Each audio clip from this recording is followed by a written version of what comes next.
తరచుగా ఫీవర్ వస్తున్నా లేదా ఎక్కువ రోజుల పాటు ఫీవర్ వస్తున్నా దానికి కొన్ని రీజన్స్ ఉంటాయి. సో ఫస్ట్ ఏంటి అంటే కొంతమంది అలసటగా ఉంటే జ్వరం ఏదో అనుకొని అదే పనిగా యాంటీబయాటిక్స్ వాడుతూ ఉంటారండి. సో ఎవరైనా సరే అలాగా జ్వరం లాగా అనిపిస్తున్నప్పుడు ఫస్ట్ చేయాల్సిన పని టెంపరేచర్ చెక్ చేసుకోవాలి. 100 కంటే ఎక్కువగా కనుక టెంపరేచర్ ఉంది అంటే అప్పుడు ఫీవర్ ఉందని కన్ఫర్మ్ చేసుకోవాలి. సో ఇప్పుడు కామన్ గా ఫ్రీక్వెంట్ గా రావడానికి రీజన్స్ ఏంటంటే చెప్తానండి. దాంట్లో మెయిన్ గా ఇన్ఫెక్షన్స్ అండి. ఇన్ఫెక్షన్స్ లో కూడా బ్యాక్టీరియల్ ఇన్ఫెక్షన్, దాంట్లో టైఫాయిడ్ ఫీవర్.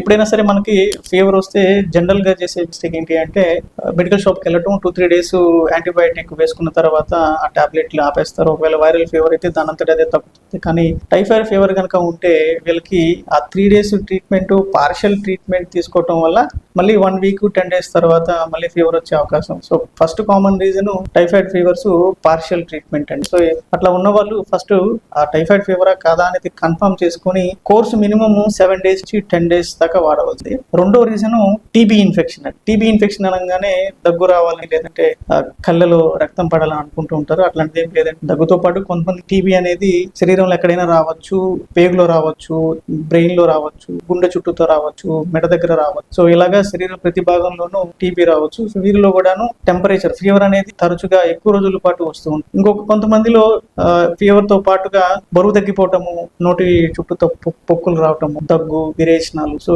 వీళ్ళలో virus infection, HIV virus infection ఉందా లేదా మనం అనుమానపడాలి. ఇన్ఫెక్షన్ కాకుండా ఇంకా ఎక్కువ రోజుల పాటు తరచుగా జ్వరం రావడానికి రీజన్స్ లో ఆటో ఇమ్యూన్ డిసీజెస్ అంటాము, వాతానికి సంబంధించిన ప్రాబ్లమ్స్. సో వీరిలో రక్తంలో యాంటీబాడీస్ ఉత్పత్తి అయ్యి శరీరాన్ని పైన రియాక్షన్స్ వస్తాయి. సో వీరికి కూడా తరచుగా లేదా ఎక్కువ రోజుల పాటు ఫీవర్స్ వస్తాయి. ఇంకా హార్మోన్ కి సంబంధించిన problems, thyroid problem, hyper thyroidism. So వీరిలో కూడా తరచుగా జ్వరం వస్తూ వీళ్ళు వెయిట్ తగ్గిపోతూ. సో ఇట్లాగా ఈ కామన్ రీజన్స్ నుంచి ఇంకా అరుదుగా క్యాన్సర్ వంటి సమస్యల వల్ల కూడా తరచుగా ఫీవర్స్ వస్తూ ఉంటాయి. Thanks for watching.